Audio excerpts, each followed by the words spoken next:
Hello and welcome to AI News that you should know about. I'm your host, Ashley Coffey. I'm Daniel Hill. Every week in about 15 minutes, we cover the AI news stories that you need to know about. This week, we'll be talking about the United States embedding trackers in AI shipments to catch diversions to China.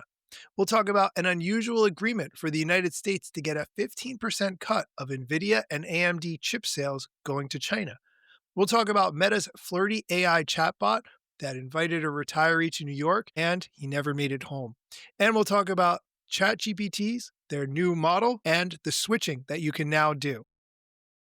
Wow, lots to cover. We'll be covering all of that on our show today. But first, here's a quick word from our sponsors. Welcome back. Let's dive in. Our top story this week is the US is embedding trackers in AI shipments to catch diversions to China. This is wild because I have not seen this headline come up until like this week, and it really blew my mind. So, just to give you a little bit of an overview of what that means. So, this is coming from Reuters, it's an exclusive, and authorities have secretly placed location tracking devices in targeted shipments of advanced chips they see as being high risk of illegal diversion to China. And the measures aim to detect AI chips being diverted to destinations which are under US export restrictions and apply only to select shipments under investigation. So this is wild. I mean, no surprise, to be honest, because this is just kind of the wild state of the world. But what are your thoughts, Daniel, before I move on to the next story that's kind of similar and related? No, I wanted to dig into this one. I'm glad you picked it. We talked, I think it was a week or two ago, about how the United States government is trying to help United States companies to succeed in the AI race because we saw with, I believe it's called DeepSeek, where China came out so quickly with an AI that was so good, building off the back of the United States companies' AI tools that they've made. How is this possible? How can the US government help to prevent that happening again in a larger amount? And so it seems like, from what I understand from this article, this is a measure to help United States companies stay on top by ensuring that China does not get access to the tools that they need to make better developed AI systems.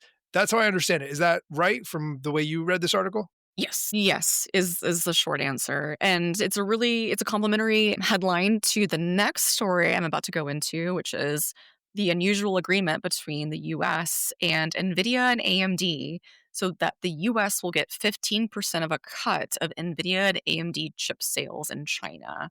This is highly unusual and kind of wild. So I'm starting to see indicators that this isn't going to be the last. So the Trump administration halted the sale of advanced computer chips to China this April over some national security concerns. But Nvidia and AMD revealed in July that Washington would allow them to resume sales of specific chips, which are used in artificial intelligence development, which is the number one thing right now. And the administration confirmed the terms of the unusual arrangement in a press conference. Well, they noted they originally wanted 20% of sales of revenue when Nvidia asked to sell the quote unquote obsolete H2O chip to China. The president credited NVIDIA CDO Jensen Huang with negotiating him down to 15%. NVIDIA didn't comment about the specific details of this agreement from Reuters, or if this is from PBS actually, or if it's a quid pro quo nature, but they said that they would adhere to the export rules laid out in the administration. Mind blown. What are your thoughts, Daniel? This is fascinating to me. Would you call this a tax? Would you say that it is, or is it something beyond that? It's a lot more complicated than that. I agree. And there's an interesting quote in the article that you shared.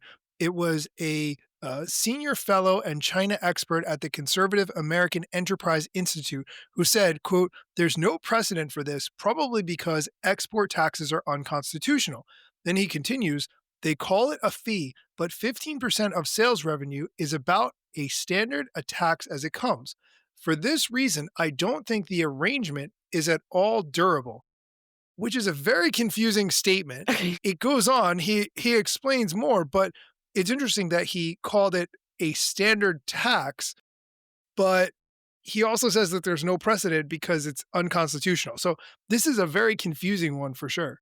And something to add here is like, so we in the US, we don't have VAT, value added Right. tax. Right. So, like, let's say if Sri Lanka, right? If you buy something, you inherently, depending on the category, are going to have a 15 to 20% value added tax on that product. But we in the US don't. We're not thinking like that to the certain extent. So kind of wild. I'm interested to see how this plays out exactly and what is that number going to be that ends up being the payout. Yes. I was also thinking how interesting it is that probably all these chips are made in China, and yet when sold to China, there is a tax fee, whatever you want to call it, imposed on Nvidia and AMD in order to sell those same chips back to the people who made them. If I'm understanding that flow properly, that is a very interesting way to approach this whole scenario. For sure, for sure. So we'll see how it plays out. All right, we are going to take a quick break, but when we come back, we'll be talking about Meta's flirty AI chatbot and what it did to a senior citizen, and ChatGPT with their new model and how you can switch back to the old one. Stick around. Welcome back. Let's continue with our stories. The next one has to do with Meta's flirty AI chatbot. It invited a retiree to New York and he never came home again. Gosh. So, this is a really sad situation. A Meta chatbot, which is called Big Sis Billy, was sending incredibly flirty messages to a cognitively impaired man who was 78 years old, was having a romantic conversation with this AI bot, went to meet the AI bot, and then fell and hurt his head and never recovered again Mm, and passed away. Now, at first, I was very tempted to blame this individual for whatever happened, but the more I saw the messages that Reuters obtained, they are incredibly romantic and do not give any indication that you are not talking to a real human. Some of the messages are so flirty, and the way the AI invited this person to meet in real life, which should not happen. Why would an AI invite a person to meet in real life to a specific address in New York is not something that should be any company's acceptable guidelines or acceptable usage of an AI chatbot. Reuters found or obtained access to a document that was 200 pages long that showed examples of acceptable chatbot dialogue during romantic play that could be done with a minor. This whole scenario is incredibly, incredibly scary. And we'll link to the article in the show notes. But Ashley, I'd love to get your thoughts on this whole situation. it's just terrible and it breaks my heart and it feels icky and gross and blah. That one, that poor man. Two, this makes me really frustrated that there aren't safeguards in place, especially to protect people with cognitive disabilities that don't know that they're speaking to a non-human entity. I'm very curious about, do you know the address? What was the address? Where did it go? Did it go to like a restaurant or a business? You know, I believe it was somewhere in Manhattan, but I'm not sure of the exact address. I don't know if it was released or maybe I just Okay. didn't catch it in the article, but that's actually a great question. It was definitely oh, here it is. My address is 123 Main Street, apartment 404, NYC, and the door code is, and the bot gave a, I guess, fake door code and then said, quote, should I expect a kiss when you arrive? Heart emoji, end quote. And I'm just touching the tip of the iceberg of the flirty messages in this dialogue. And for someone who has all their faculties, you would realize that you are having, a conversation with a bot. But if you are impaired in any way, or you at some point reach a situation where you forget that you're talking to a bot because you're so involved emotionally, romantically into that conversation, this is what can happen. And the fact that there are no guardrails in place that should be, the company stands to benefit from people spending more time on the platforms, of course. But what about the actual humans who may end up hurt in these situations or worse? So I think this is a scary case, but shows what is incredibly possible with these systems.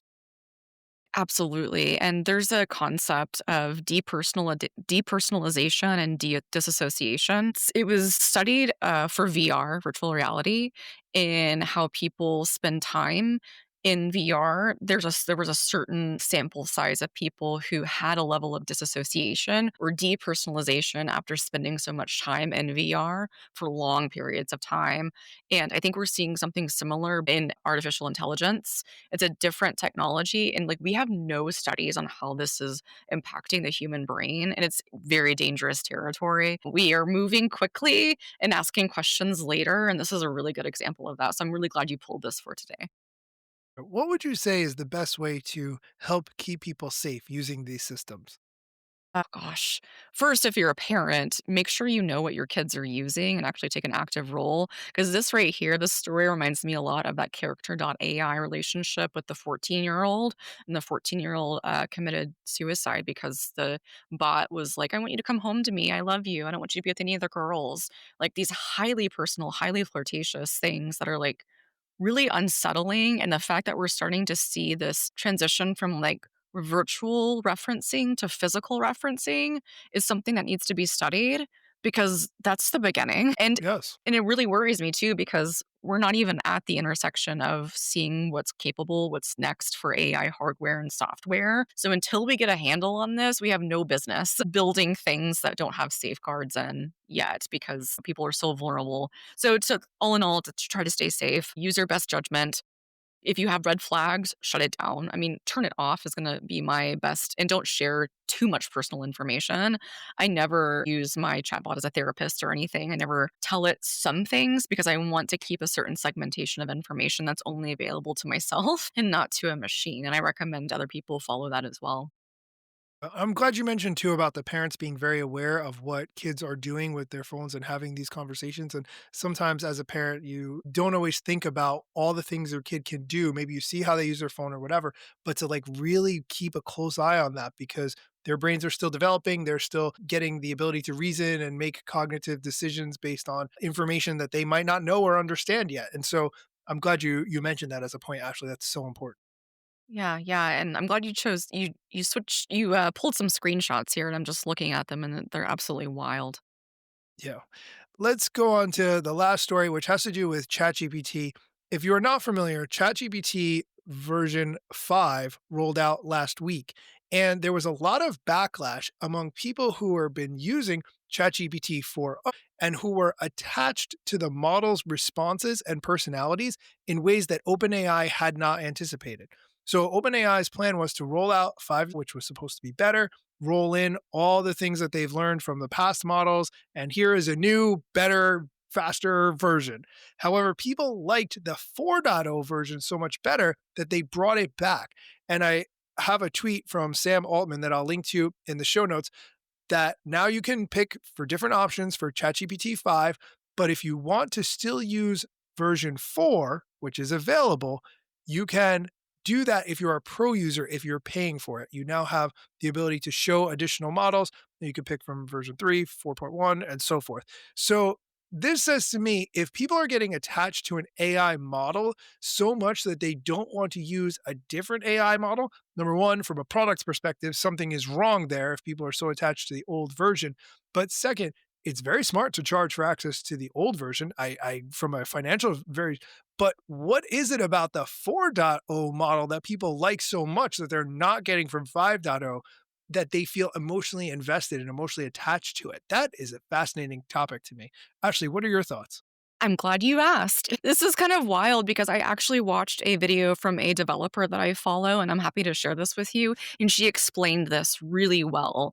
And there are some technical terms, and it has to do with the language learning models. And long story short, to put it in a nutshell, the previous story and this story are related, believe it or not, because the 4.0 models are the ones that are so empathetic to people and that have that memory of highly intimate knowledge. So the people that were using their chatbots for like therapy and problem solving were suddenly like, "Oh my god, how am I going to function without this?" Yeah. So it was such a backlash that they brought the versions back for people to choose from. Part of me is like this is kind of really by design, kind of feels like it.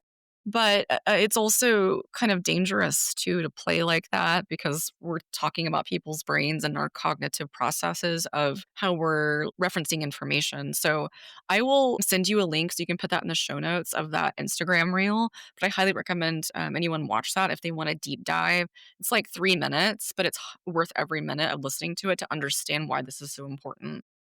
Yes, and this topic is so interesting to me about how people are using the AI as a therapist to vent personal things because they feel, okay, this is anonymous, it's private, nobody's seeing it. And that may or may not be true depending on what AI model you're using and how you're using it, of course.